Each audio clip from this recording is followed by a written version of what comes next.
el año de 1987, hace pues apenas 22 años, estalló uno de los más grandes escándalos políticos de nuestra época. ¿Qué era lo que pasaba? Porque estaba pasando en dos sitios del mundo que tienen que ver con la noticia de hoy. Era presidente de los Estados Unidos Ronald Reagan. Estaban secuestrados en Irán unos ciudadanos americanos. Estaban en plena guerra Irán e Irak. Y estaba en pleno desarrollo el tema de los sandinistas en Nicaragua. Y los sandinistas estaban dominando a Nicaragua y estaban haciendo lo que les daba la gana, que era por supuesto despotismo y además tratando de llevar a todos los países de América la semilla del comunismo internacional. Ronald Reagan, que era un hombre de derecha, alguien dijo de él que era un hombre no de muchas ideas, pero que tenía muy claras las ideas que tenía.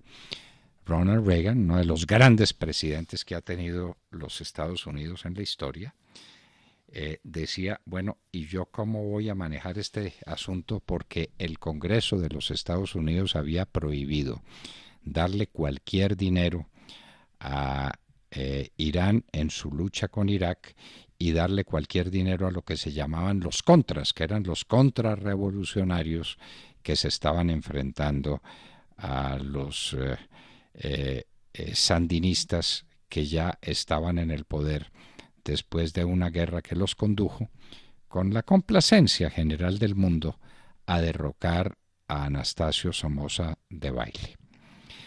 Pues vino el momento, y el momento estuvo dado porque Irán necesitaba armas, y estaba dispuesto a pagar por esas armas, y el presidente Ronald Reagan podía hacer eso sin contar con el Congreso de los Estados Unidos. Al venderle armas a Irán, lo estaba favoreciendo en la guerra con Irak. Y eso le permitía al presidente Reagan insistir en la liberación de los americanos que estaban secuestrados en Irán. Y de paso, le permitía también darle un golpe a Irak, que era un peligro visible para los Estados Unidos y para el mundo libre. Esto se desarrollaría, y recuerden ustedes, después la guerra del Golfo, que ya no estuvo en manos de Ronald Reagan, sino tiempo después del presidente George Bush padre. Muy bien, pues entonces el presidente Reagan admite que se le vendan armas a Irán, y le venden sobre todo unos misiles contra tanques de guerra, que era el gran problema que Irán tenía en su guerra contra Irak. Y al mismo tiempo se permite darle dinero a los contras para que puedan combatir a los que estaban en el poder, a los que habían tumbado a Anastasio Somoza, pero que eran peores que Anastasio Somoza, porque ya no eran simplemente unos dictadores, que estos también lo eran, sino que eran unos procomunistas.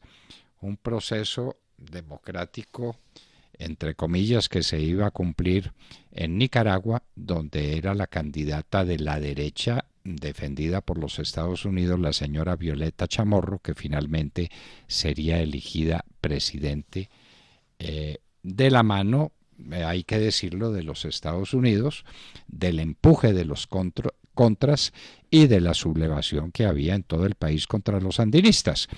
Y miren ustedes pues cómo da vuelta la historia, y volvemos a quedar en manos de esos sandinistas, porque el presidente actual de Nicaragua era sandinista en aquella época. De manera pues que la situación era esta. Ronald Reagan hizo lo que le pareció que debía hacer para salvar al mundo, para salvar a América de los sandinistas y al mundo del peligro de Saddam Hussein, y a los Estados Unidos para rescatar a sus secuestrados, y fue sorprendido. Y aparece un personaje que fue clave, el hombre que movió todo esto, un militar americano llamado Oliver North, quien fue interrogado muy duramente en el Congreso de los Estados Unidos, un hombre muy hábil, muy inteligente, de ideas muy claras, que finalmente terminó él pagando los platos rotos, pero firme en sus convicciones, con Oliver North. A ese proceso se le llamó el Irán Gate o Iran Gate, como ustedes quieran, un proceso que comprometió teóricamente el prestigio de Ronald Reagan, pero que terminaría su mandato lleno de prestigio por haber defendido al mundo occidental de las amenazas comunistas y de las amenazas que ya empezaban a insinuarse de los islamistas terroristas. El Irán Gate tuvo un día decisivo hoy en la historia, un 4 de marzo en el año de 1987.